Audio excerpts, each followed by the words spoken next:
Ricardo, pues un placer volver a verte después de tanto tiempo. ¿Cómo estás? ¿Cómo va todo? ¿Bien? Bien, Fernando, gracias. Sí, van, yo creo que 5 años o 6, ¿no?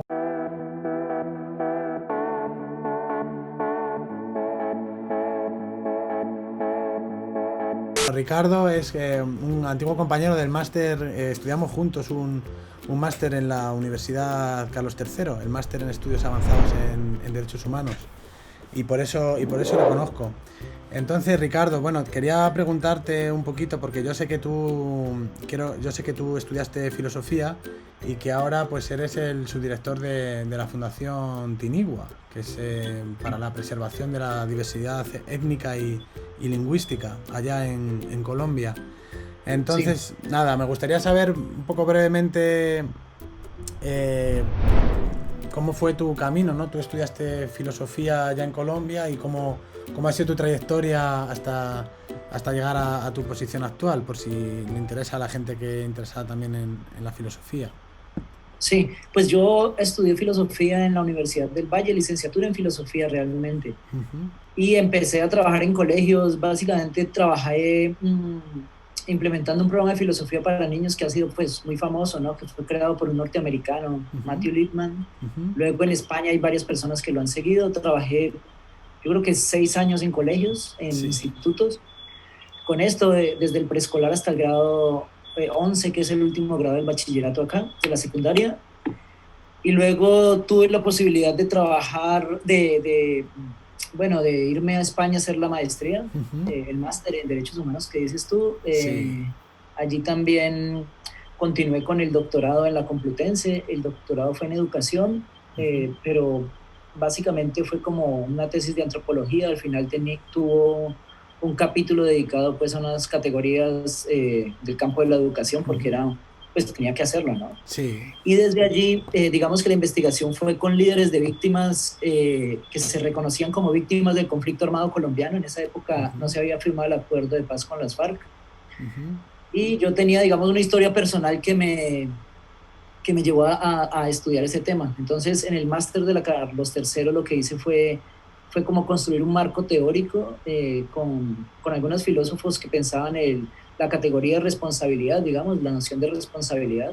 Ujú. Hannah Arendt, Hans Ujú. Jonas, también Emmanuel Levinas, y fue un poco eso, ¿no? Ujú.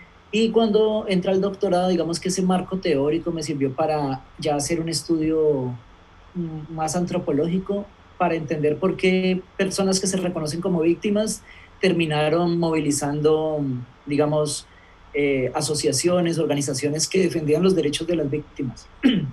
Eso fue básicamente lo que hice en el doctorado y luego regresé a Colombia, trabajé en algunas universidades acá en Bogotá, en Cali, y por cosas de la vida me conocí con una lingüista que trabajaba con lenguas indígenas amenazadas, ¿no? En Colombia hay más de 60 lenguas indígenas que se hablan, y hay una zona muy diversa que es la Amazonía colombiana, allí trabajamos nosotros. Y pues es un drama porque son lenguas que tienen, pues trabajamos con una que se llama Tinigua, por eso creamos la fundación que tiene un hablante muy viejo que es Sixto Muñoz, un señor que tiene más o menos 90 años. Es el último hablante conocido de la lengua. Y digamos que Caterina Bolaños, que es mi compañera, Sí. me invitó porque yo había trabajado como con esta investigación biográfica, ¿no? Y pues era muy interesante hacerle una biografía a un hombre tan viejo y con una historia tan espectacular y también tan dolorosa.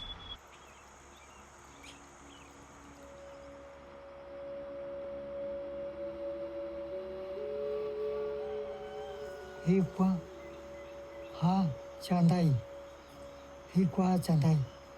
Yo nombre en Guatiniwa, Sitio. Ese nombre lo nombraba y no mi papá, de Guatiniwa. Y allí empezamos a trabajar juntos. Y luego creamos una fundación que se llama la Fundación Tinigua y fue porque Sixto es un hombre que está, aunque es reconocido por el Estado colombiano como el último hablante de esta lengua, ha estado abandonado, ¿no? Él vive, digamos, de lo que él siembra y de la pesca. Entonces creímos que una fundación era la posibilidad de poderlo acompañar un poco económicamente y también, digamos, hacerle una compañía emocional en alguna medida porque está muy solo, ¿no?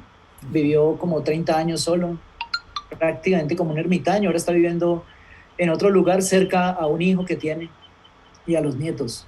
Entonces, por eso terminamos trabajando con la fundación, ¿no?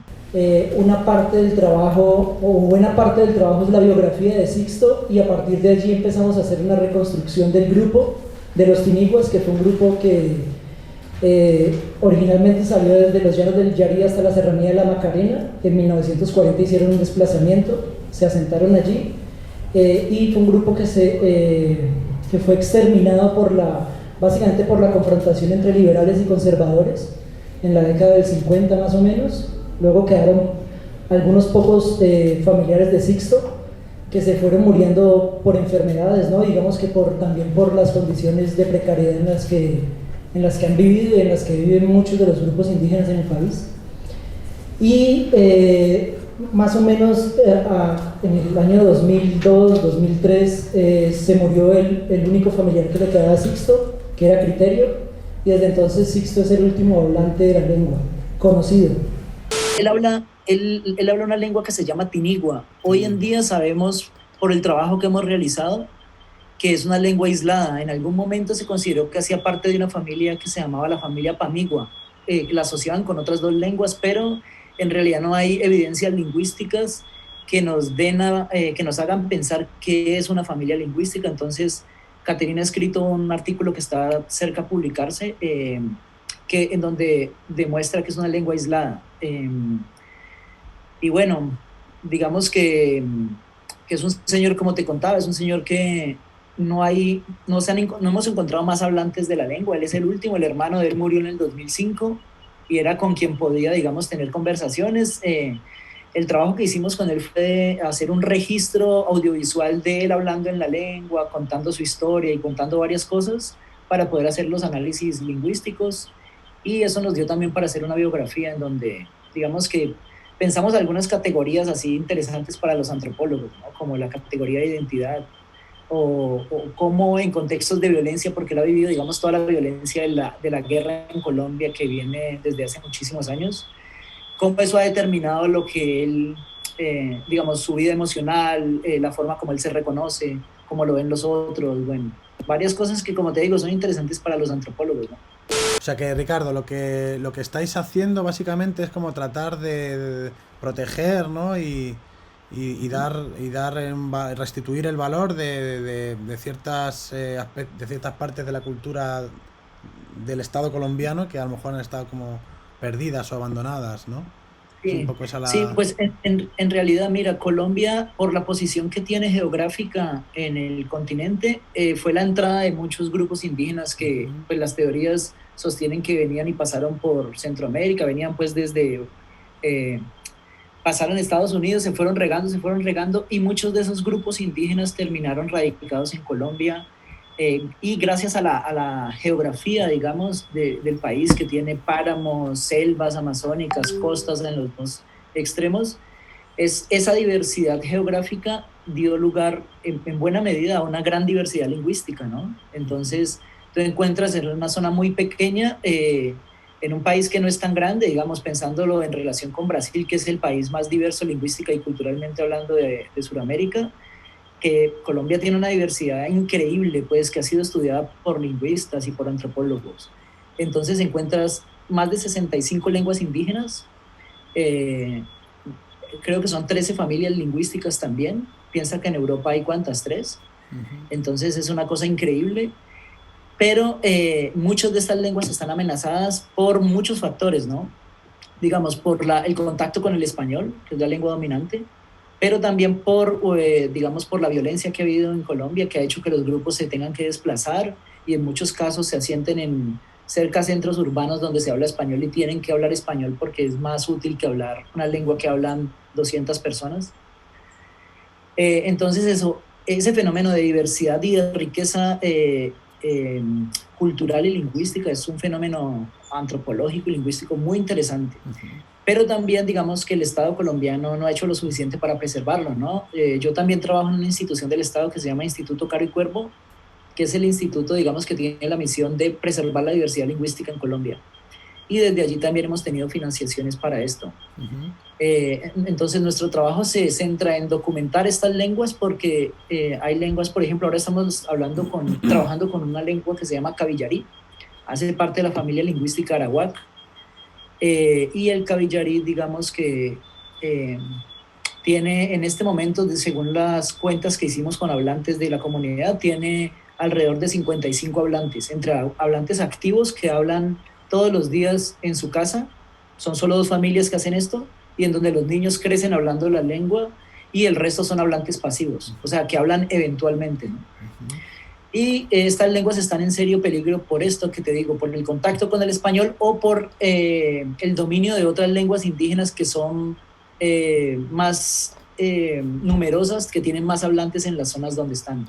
Nuestro trabajo entonces consiste en documentar estas lenguas, hacer un registro audiovisual y hacer una descripción de la lengua en términos lingüísticos, y a la par, digamos que yo hago un trabajo antropológico porque, por ejemplo, en la región del Baupés, que es un departamento de la Amazonía colombiana donde trabajamos, la identidad de los indígenas se transmite de manera patrilineal, es decir, yo me identifico con la lengua que habla mi padre, pero hay muchos grupos que están perdiendo la lengua, que los jóvenes están hoy en día hablando español porque estudian en instituciones del Estado donde se les enseña en español todavía, y ya han empezado a decir, bueno, tradicionalmente la gente dice, yo soy cabillarí porque mi padre es cabillarí y él habla esa lengua, ¿no? Así hayan crecido hablando la lengua de la madre, porque la lengua del padre ya no es importante, porque son pocos hablantes. Y digamos que tradicionalmente estas personas se reconocen desde esta manera, ¿no? Patrilinealmente. Pero hoy en día los jóvenes están diciendo, no, yo no sé qué soy, porque mi papá es cabillarí, pero yo hablo barazano, por ejemplo, o hablo español, entonces yo no sé qué soy. Ahí hay un tema con la identidad que también es muy interesante, ¿no? ¿Cómo se reconocen estos jóvenes? ¿Cuál es la relación entre lengua e identidad? Eso es lo que estamos haciendo un poco, ¿no? Y tiene que ver también con un tema de preservar esa lengua para las futuras generaciones, ¿no? Entonces estamos intentando hacer material didáctico para que los jóvenes puedan estudiar la lengua en las escuelas, y que haya un registro audiovisual, porque los chicos indígenas también ya tienen acceso a internet y son mediáticos, ¿no? Tienen teléfonos inteligentes, están pegados a la tecnología, entonces tal vez si hay un registro audiovisual es más interesante que hayan textos escritos nomás. ¿Y ellos se sienten desarraigados por eso, en ese sentido? Es un fenómeno complejo, ¿sabes? Hay algunos que no. Nosotros en la Fundación apoyamos a jóvenes indígenas que quieren estudiar en la universidad porque viven en comunidades remotas donde hay un colegio público financiado por el Estado que, como te digo, les enseñan español, y cuando terminan no tienen nada que hacer porque no hay nada que hacer, pues vuelven a pescar, a cultivar.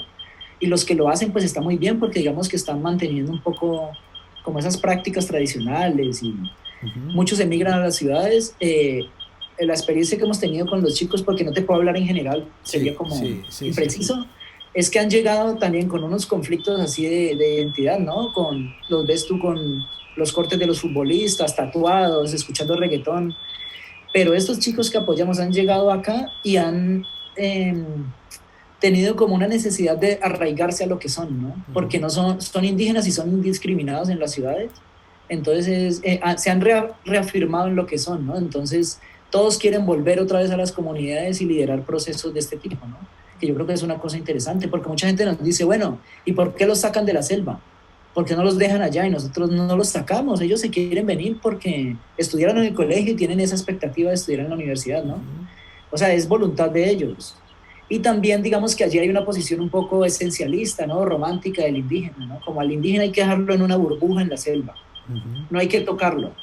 Pero resulta que ellos ya están en contacto hace muchísimo tiempo con la cultura occidental y tienen otros intereses. Entonces creemos que es importante para ellos que vengan, aprendan un poco todo lo que, pues digamos, lo que esta cultura ofrece, porque ellos están relacionados desde todo punto de vista con el Estado, con las instituciones, y que vuelvan y tengan elementos de juicio para poder defenderse, por ejemplo, de las petroleras, que llegan a esos territorios y los engañan, porque no saben, no tienen información, ¿no? Y de hecho esa es la perspectiva que ellos tienen. Yo voy a regresar porque yo ya sé cómo funcionan las cosas aquí. Y pues voy a ir porque allá nos están robando, nos están explotando todavía.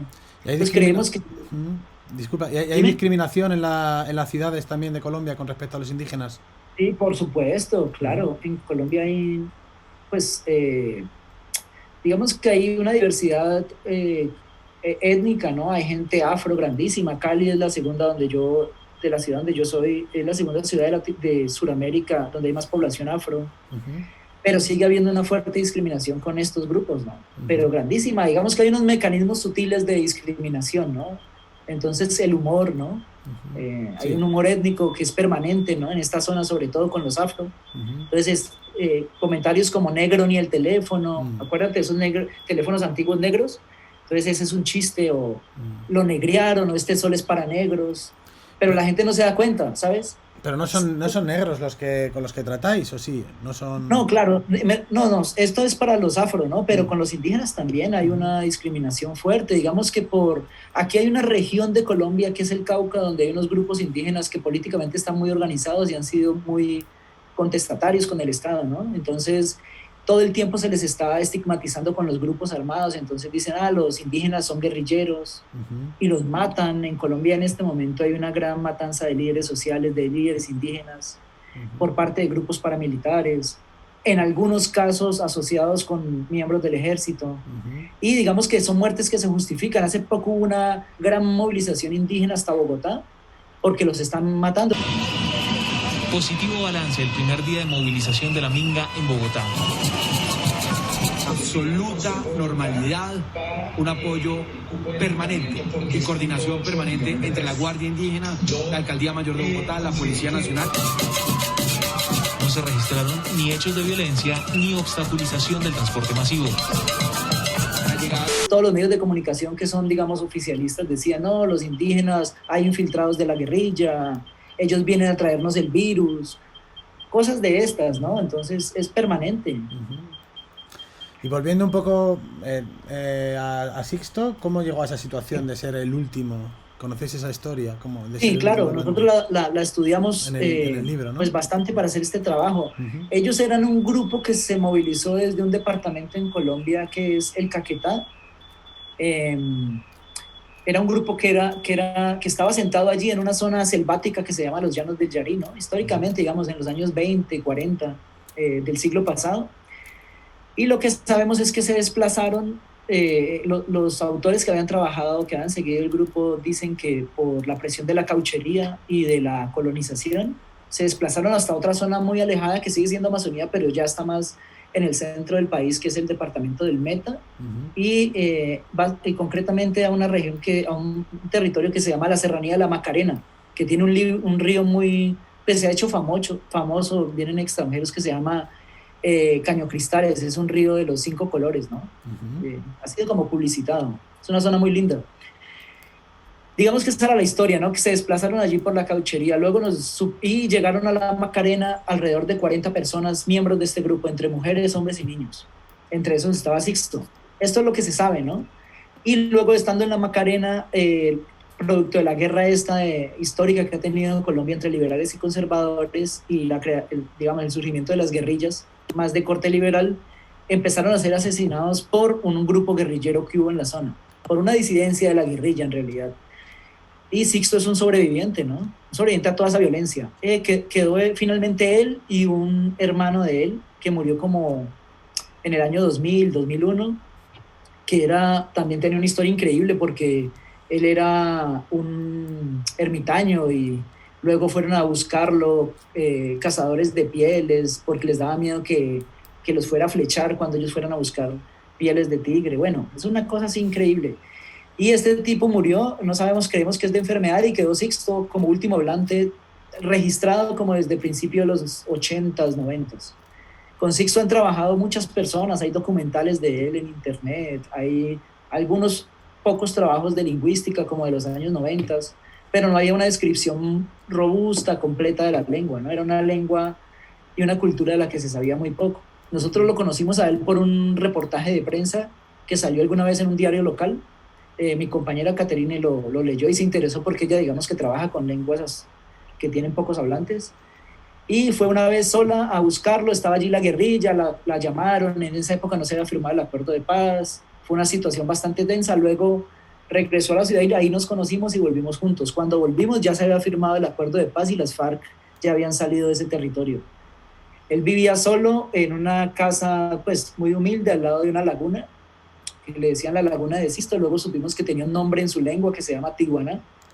Y bueno, y desde el año 2017 empezamos a trabajar con él hasta el año pasado que terminamos. Y tuvimos una financiación importante del Instituto Caro y Cuervo, que es también el instituto donde te digo que trabajo, y de la Universidad de Londres, de un fondo que se llama ILDP, que es como el programa para la protección de lenguas en peligro, que está adscrito a la Universidad de Londres y que financia investigaciones de este tipo en todo el mundo. Y desde entonces establecimos una relación con él de amistad. Él estuvo en Bogotá cuando lanzamos la biografía en la Feria del Libro, estuvo en la casa de nosotros. Bueno, es un tipo así espectacular, es médico tradicional también, entonces la gente lo buscaba para curaciones. Bueno, habla 3 idiomas, habla tinigua, habla otra lengua que se llama Jiu o guayabero y español.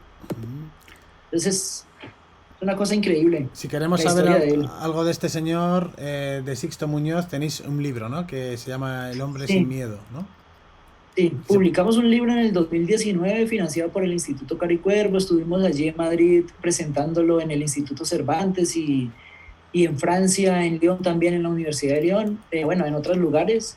Es un libro que recoge la biografía de Sixto y que cuenta la historia también nuestra de cuando fuimos allí a trabajar con él, porque también tuvimos unas historias personales fuertes, ¿no? Porque era una zona con varios actores armados.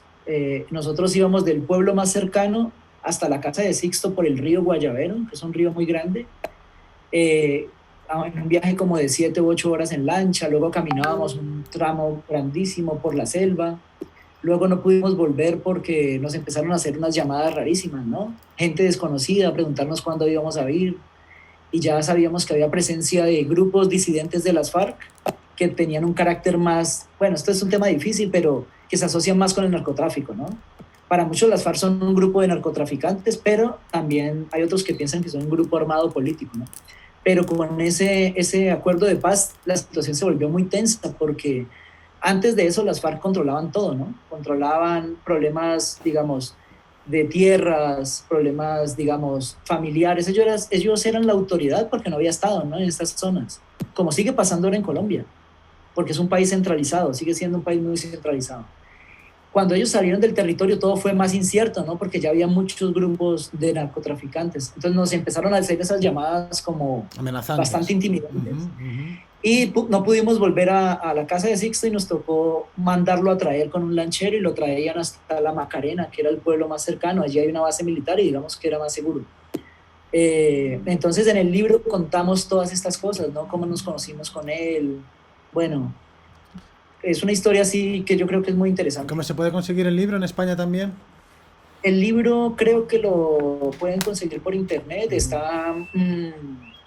debe estar en la casa del libro, pero también por internet, por Amazon lo pueden comprar. Sí. Vale, pondré el enlace debajo. Sí, próximamente vamos a publicar otro libro que es con esta lengua que te cuento, que se llama Cabillarí, una lengua arawak, que tiene 55 volantes. Es un libro donde vamos a recoger y como parte de la literatura oral del grupo. Entonces vamos a recoger cantos tradicionales, historias mitológicas, formas de aconsejar, ¿no? Porque las formas, digamos, de narrarse y de narrar el mundo cambian de acuerdo a la cultura, ¿no? La estructura que nosotros seguimos no es la misma que utilizan los otros idiomas en el mundo, ¿no? Entonces va a ser muy interesante como un documento donde vamos a registrar ese arte verbal, por llamarlo de esta manera, propio del grupo, que es muy importante para las futuras generaciones, pensando en que la lengua evidentemente se va a perder en algunas cuantas generaciones. Tinigua, ¿no? La lengua tinigua, ¿no? No, la lengua Cabillarí, que es la otra que te estoy contando, con la que estamos trabajando y con que vamos a publicar el próximo libro, que creemos que va a salir el otro año en la Feria del Libro de Colombia, y que esperamos ir a presentar a España también. O sea que el trabajo que hacéis, Ricardo, es, por un lado, colaborar con indígenas para que conozcan el mundo occidental, ¿no? Y que puedan también tener cierta autonomía, ¿no? Y también a la vez, de alguna manera, también colaborar para que haya un conocimiento mayor por parte de los no indígenas acerca de los indígenas, ¿no? O sea que es un poco en las dos direcciones, ¿no? Sí, exactamente. O sea, más que acompañar a los indígenas para que conozcan este mundo, es poder apoyarlos económicamente, digamos, y también socialmente a los jóvenes que quieren estudiar en la universidad, que hay Becas muchos, ¿no? o becas y ayudas. Becas, sí, digamos que ahora tenemos 2 estudiantes que son los primeros, pero la idea es empezar a traer más, buscar financiación, que no es fácil para esto, con becas que incluyen, digamos, el pago de la universidad, de una universidad pública, la manutención y un acompañamiento, digamos, psicosocial a ellos, ¿no? Porque también es un choque fuerte, digamos, llegar a la ciudad y poder adaptarse a otras condiciones, ¿no? Por ejemplo, hay una anécdota muy interesante con el primer becario que tuvimos, que se llama Leonel Cabellarí. Cuando llegó a Cali, le estábamos buscando una residencia para que pudiera vivir, ¿no? Para cuando estuviera estudiando. Y fuimos donde una profesora de la Universidad del Valle, que es donde él estudia, que alquilaba cuartos para estudiantes. Entonces, cuando él llegó, se la presentamos, y ellos normalmente, los miembros de ese grupo, no se miran a los ojos. Porque, digamos que culturalmente, cuando miras a alguien a los ojos, te expones a que te hagan una brujería. Porque hay gente que tiene mucho poder, ¿no? Entonces, tú estás hablando con un indígena y ellos están mirando para otro lado. Si estuviéramos haciendo una entrevista con un miembro de este grupo, le estaría mirando para allá y hablando, porque le da miedo mirarte a los ojos. Entonces, cuando le presentamos a la señora, claro, él la saludó y él empezó a mirar para el suelo. Y la señora nos dijo, no, yo no le puedo alquilar porque no me da confianza. Entonces luego yo hablé con él y le dije, mira, Leonel, tienes que mirar a la gente a la cara, porque pues aquí eso es importante. Y me dije, ¿por qué esto tan raro? Nosotros nunca nos miramos a los ojos. Entonces imagínate, estas cosas tan pequeñas también nos exigen a que tengamos que hacer un acompañamiento a estos jóvenes. Entonces, por un lado están estas becas de estudios universitarios para jóvenes indígenas, con el propósito de que ellos aprendan, digamos, lo necesario para también desde sus territorios poder tener más herramientas para lidiar con el Estado, con las petroleras, bueno, con el turismo, que está haciendo un turismo a veces poco cuidadoso con el medio ambiente. Eso por un lado. Por otro lado está el apoyo económico a Sixto. La fundación le construyó una casa, digamos, típica de esa región, en madera, muy básica, con recursos nuestros. Ese es otro proyecto, y también le damos como un aporte mensual a Sixto. Y por otro lado está lo que tú dices, hacemos un trabajo, digamos, de divulgación de esta riqueza cultural y del riesgo en que está, para que la gente la conozca, porque en Colombia la gente no tiene ni idea que se habla más de 60 lenguas indígenas, ¿no? Eso, hacemos un trabajo de ese tipo, por un lado académico, digamos, por otro lado de apoyo social a las comunidades. Creemos que podemos hacer más cosas, pero pues estamos hasta ahora empezando. Y pues también esta es una oportunidad para que se conozca este trabajo, ¿no? Claro. Entonces es una manera de acercar a los seres humanos, así resumiendo mucho, ¿no? Por supuesto, por un lado exactamente. Y en esta función que realizáis tan bonita y tan interesante y tan y tan necesaria, como tú estudiaste filosofía, también te quería preguntar un poco si en qué sentido te ha servido la formación filosófica, ¿no? El haber tenido contacto con la filosofía, haber leído a filósofos para tu labor actual, que es más práctica también, ¿no? Pues tú sabes que la filosofía, bueno, históricamente las ciencias sociales se desprendieron de allí, de ese tronco común, ¿no? Entonces, en el trabajo, digamos, antropológico y sociológico, es importante estos marcos teóricos, digamos, de filósofos. En la tesis de doctorado, que era en el campo de la educación, yo trabajé pues a filósofos, a Hannah Arendt, a John Rawls, a Judith Butler, porque digamos que especialmente estos autores más contemporáneos, Judith Butler ha planteado toda una reflexión. Pues este es un ejemplo de la utilidad que yo le encuentro, ¿no?, al estudio de la filosofía para pensar cuestiones prácticas y cuestiones sociales. Yo trabajé con víctimas del conflicto armado, como te conté, y son gente que fue víctima de violencia, ¿no?, incluso de abusos sexuales, de desplazamiento forzado, de intimidación. Claro, allí hay un tema con la vulnerabilidad y la precariedad de la vida que Judith Butler toca en uno de sus trabajos, ¿no?, y que para mí fue muy importante poder leer y poder conocer, porque me ayudó a pensar un poco que a partir de esa experiencia de sufrimiento y de vulnerabilidad frente a la violencia, puedes también generar compromisos con los otros que están en situaciones parecidas, ¿no? Que eventualmente parece como una obviedad, pero digamos que desde la filosofía hay unas cuestiones que yo creo de las que no puede profundizar, que a veces se pasan por alto, ¿no? Como este tema de la precariedad, que en realidad digamos que hunde sus raíces en Levinas, ¿no? En Emmanuel Levinas. Entonces, digamos que la filosofía, por un lado, me ha servido para pensar estas relaciones sociales, ¿no? En términos de por qué nos comprometemos con otras personas para hacer estas cuestiones sociales, o cuál es, por ejemplo, la relación entre lengua e identidad, ¿no? Porque la lengua es un marcador de identidad fundamental, o qué me define a mí como sujeto, ¿no? Un poco también las lecturas de Charles Taylor, el filósofo canadiense, me sirvieron para pensarme el tema de la identidad, ahora sobre todo con los grupos indígenas, ¿no? Porque no solamente digamos que me define a mí un territorio o la lengua, sino que hay otros aspectos que me definen. En el caso, por ejemplo, de estos grupos que te cuento donde se está perdiendo la lengua, que era un marcador de identidad tan importante, ¿por qué me sigo definiendo como miembro de ese grupo y por la lengua de mi padre, así yo no la hable, ¿no? Ese sería una causante para que yo entrara como en un conflicto de identidad, qué es lo que está pasando. Y de alguna manera la lectura de los filósofos que tocan estos temas, pues es fundamental, ¿no? Para pensarnos esas cuestiones, ¿no? Muy bien. Muy bien. Pues nada, Ricardo, muy interesante todo esto, pero lo vamos a dejar aquí para no hacer el vídeo demasiado largo. Y nada, te agradezco tu tiempo. Y nada, ya te he dicho antes de grabar que tengo muchas ganas de ir a Colombia con Kanako y ir a visitaros, ir a ver lo que estáis haciendo. Y bueno, yo ya estuve en Colombia en el 2009, pero es un país que me enamoró profundamente y al que tengo que volver. Así que claro. espero bueno, que aquí te esperamos, Fernando.